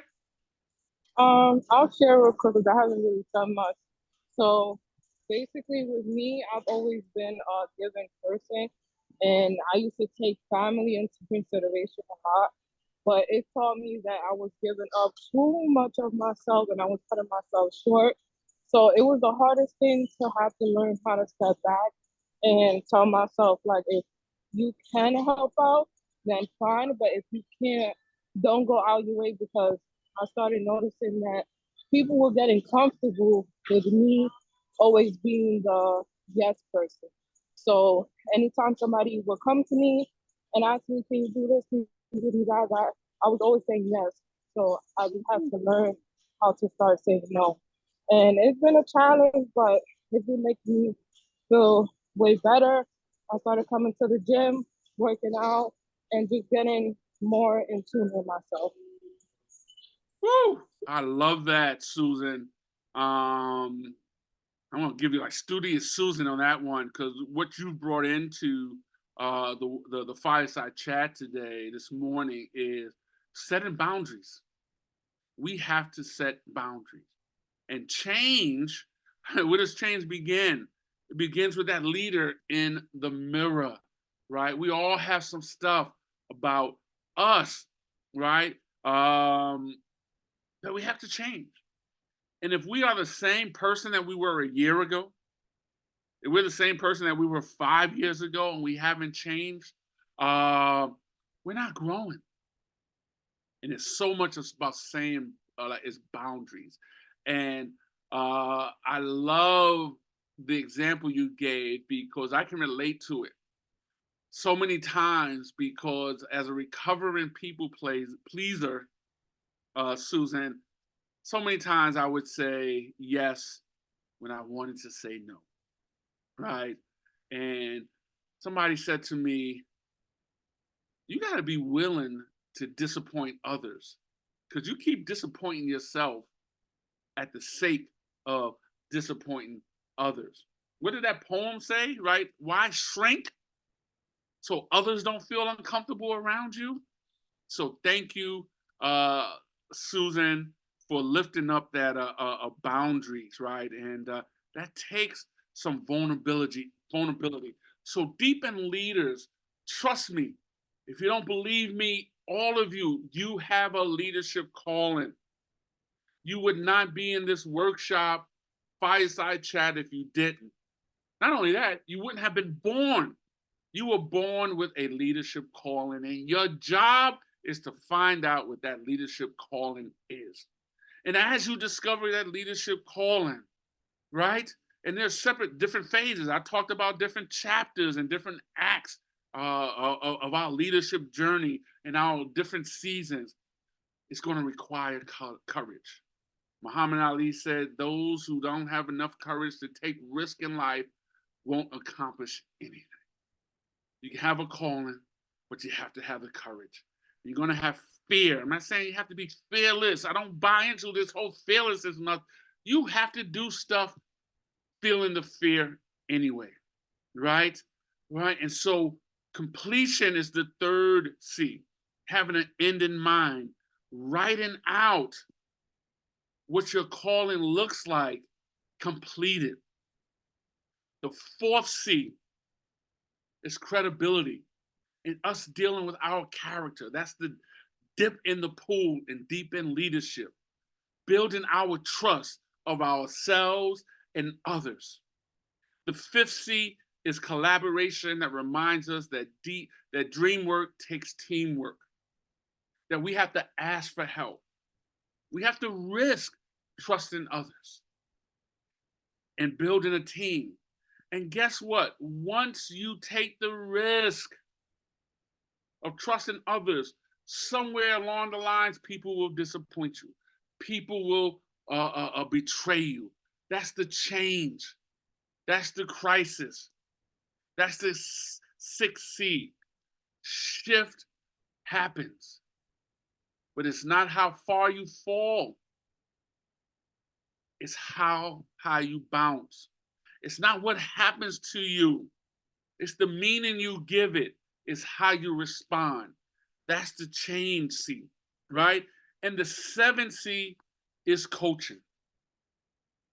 Deep in leaders know that they need coaching. And they also know with coaching, they have to get one, and they also have to be one. Deep in leaders know that while believing that they are complete human beings, they are humble enough to know that they need to seek wise counsel and guidance from coaches, from mentors, trusted life coaches with more experience, charting the choppy waters of deep end leadership. It's a great leader that learns not only from their mistakes, but the mistakes of others. You're not a deep end leader unless you have someone in your life that's coaching you. You're not a deep end leader unless you are coaching others. Professional and personal coaching is essential to surviving and thriving in deep end waters. Just as important, deep end leaders are constantly coaching others to move from the shallow end of their lives to the deep end. They said, how do you know a good leader, right? It's like, how have you poured into other leaders? How many people can say that my leadership journey was enhanced, or it's being enhanced because of you, because of your coaching, right? Because of your mentoring. I like to say with the coaching part, right, that we have something inside of us that we're not going to get out unless we have someone that pulls it out of us. And I tell the story of being in the delivery room for all through four of my children, Nia, Maya, Cameron, and Caleb. And I tell the story. I don't have time to go into the details on how Nia was born and my firstborn. I took pictures, and they had to induce labor 12 hours later. And Nia has a photo album of the day of her delivery. This was back in the day. It wasn't before iPhone, right? I had to send the photos to the drugstore and wait 7 days for the pictures to come back. That was her delivery day. Maya, my second born, is a little different. She was hitting the scene 1 hour after the first contraction that my wife Desiree had. My twin boys were a little bit different. My wife Desiree had to go on bed rest at 17 weeks of the pregnancy. And when it was time to deliver, they weren't ready for a C-section. She pushed out Cameron, my firstborn son. And this was the third baby that she pushed out. And all of you on this Zoom today have pushed out some amazing leadership things in your life. But no matter how hard she pushed, Caleb was not coming out. Caleb was what you call breech. Babies come out head first, naturally. Caleb was turned around, feet first. And no matter, Desiree had already pushed out 3 babies. No matter how hard she pushed, Caleb would not come out. 9 minutes after his twin brother Cameron was pushed out, Caleb's vital signs began to drop. And the doctor said, I have to go in and pull him out. And pulled Caleb out breech, feet first. My wife says that was the most painful thing that she experienced in her life. I was there by her side. She was digging her nails in my arms. But Caleb, this in a few months, will be 22 years old. And I'm here to say the coaching aspect is that we have to go and become vulnerable and say to someone, I have something inside of me and I need your help to pull it out. Coaching takes vulnerability. Literally in delivering, we need to be open. We need to get into stirrups. And so deep end leaders know that what they're truly called to do, what they truly are called to deliver to the world in their leadership journey, that they will need to go to someone and say, I need your help to pull out what's inside of me. And I will say this, what will you discover in the deep end of your leadership life? You will discover your G-spot. Not that G-spot. Somebody might have been dozing and they heard me say G-spot. And no, I'm not talking about that. That's a different workshop. Your G-spot is your gift spot. Your G-spot is your great spot in your leadership journey. Your G-spot is your gold spot because I believe you have riches and treasure inside of you. Your G-spot, I believe, is your God spot because you have divinity in you. God brought you here for a reason and with a purpose and a calling, right? So in your deep end, you will discover your G spot, your gold spot. And I encourage you to become a gold digger. And one of the coaches in my life was my poetry teacher, Mrs. Carlson, who helped me discover my G spot of poetry that I didn't even know I had inside of me as a 16-year-old and taking poetry class for the first time. I went away. My first 2 years of high school, I was in Brooklyn Technical High School, and I got a scholarship to go away to a prep school in Massachusetts. Left all my homeboys and friends behind. I was in this new environment. I said, let me try poetry. Back then, poetry wasn't cool, right? It wasn't like the masculine thing to do. It was like the dawning of spoken word and for young people, the dawning of hip hop. Rapper's Delight had just come out. But I would take this poetry class and I would come back with assignments and I would read my poetry to the class and as part of the assignment, and the class would clap. And I was like, who are they clapping for? Mrs. Carlson said, they're clapping for you. I was a poet and I didn't even know it. She helped tell me, Shawn, you got poetry inside of you.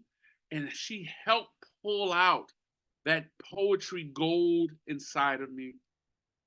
And I've been writing poetry and reciting poetry ever since. I've been publishing ever since. And I've been helping others to publish their own works, their own gold, and pulling it out in others. And so I just want to end this fireside chat with a poem that I dedicate to Mrs. Carlson, but I dedicate it to all of you gold diggers that joined me today, right? To learn a little bit more about deep end leadership and to discover in the deep end your G spot, your gift spot, your great spot, your gold spot, your genius spot, your God spot, your gold spot. And it goes like this. If ever there was a time for you to dig deep within, it is now, if only you would decide and begin. Mining your soul for your buried gold is why you are here, so dig deep and be bold.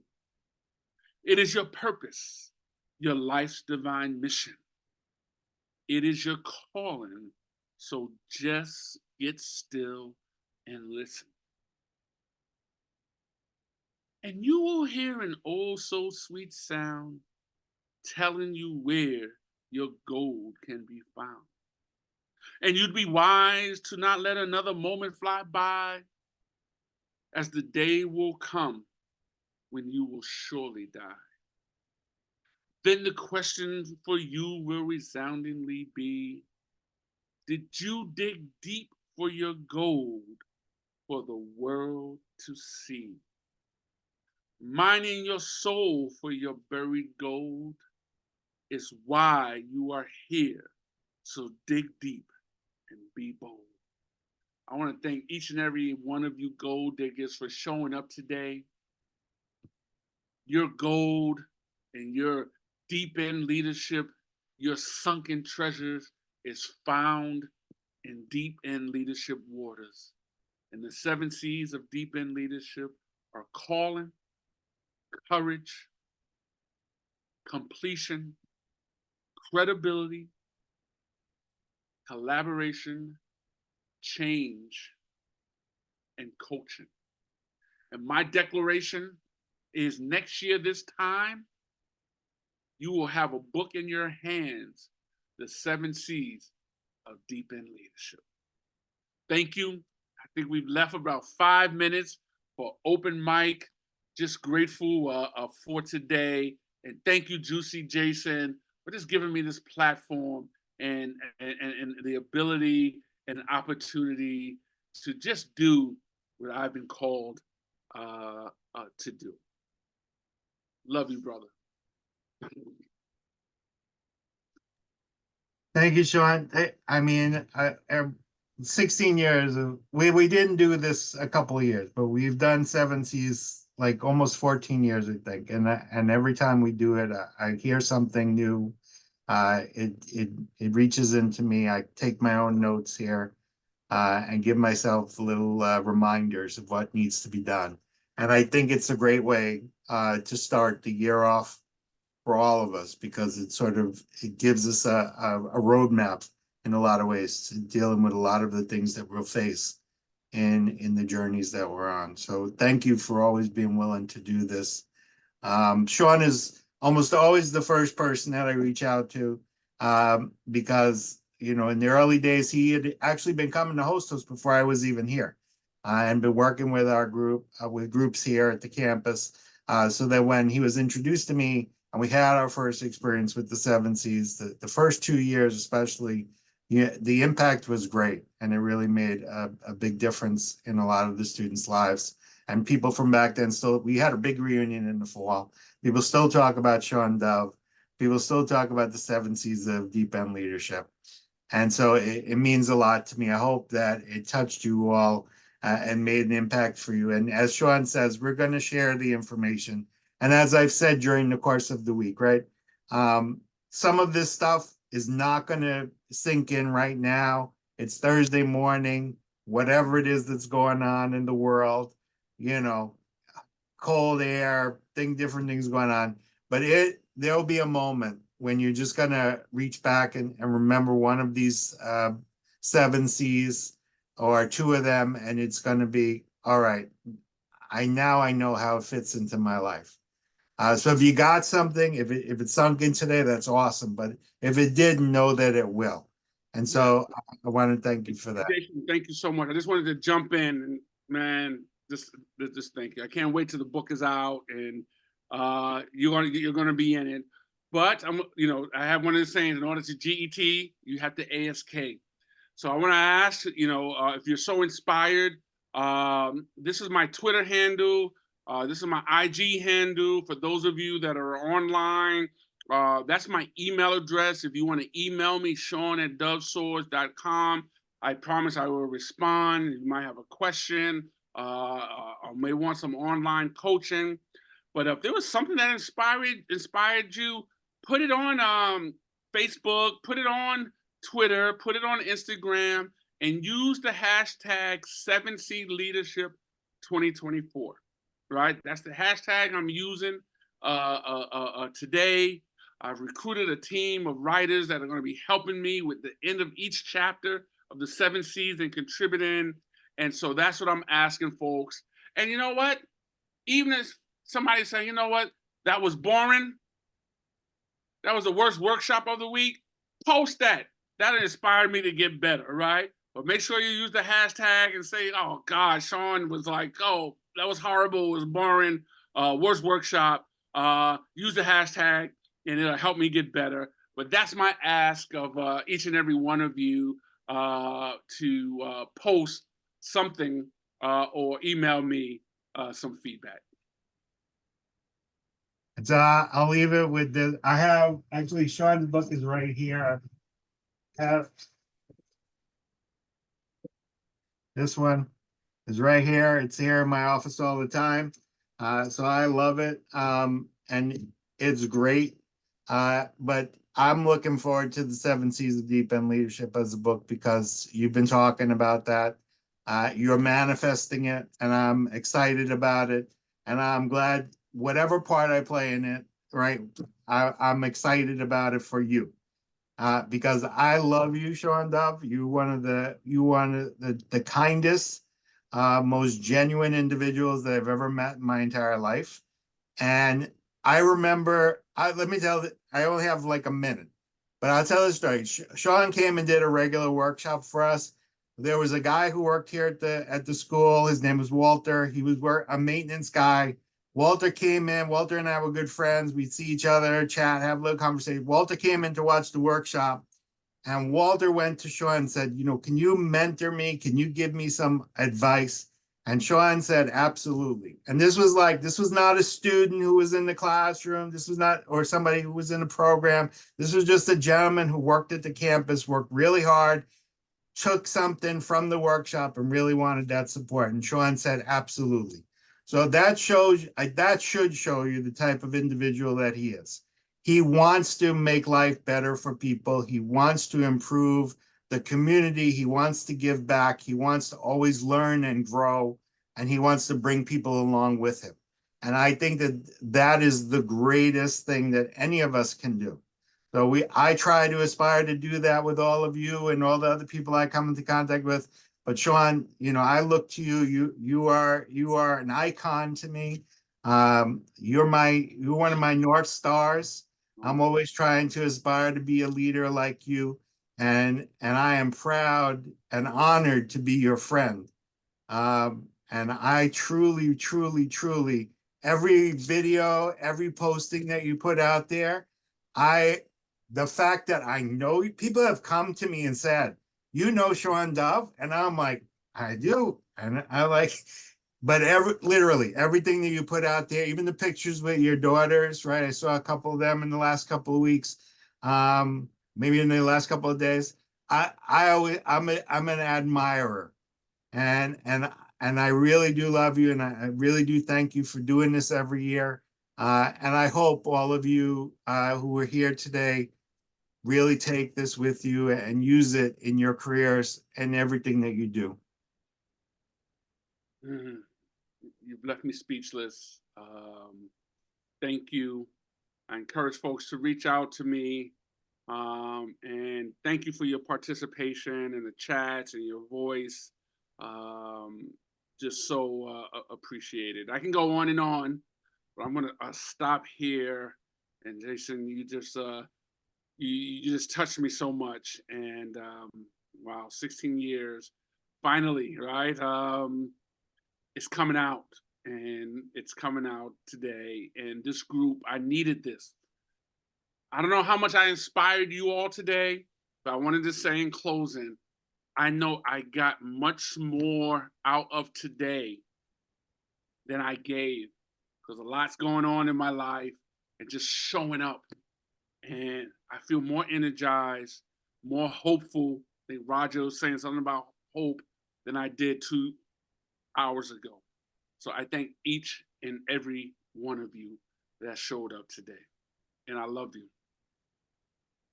So thank you all very much. I want to honor your time. I hope that you'll join us. We got one more workshop left in the afternoon with Dr. Josh Fredenberg. But thank you for being here. Everybody have a great rest of your day, and I hope to see you later. Thank you so Shawn? much. Right. Be well. I'll be in touch. Thank you so much. Thank you. Marvelous. Bye, everybody.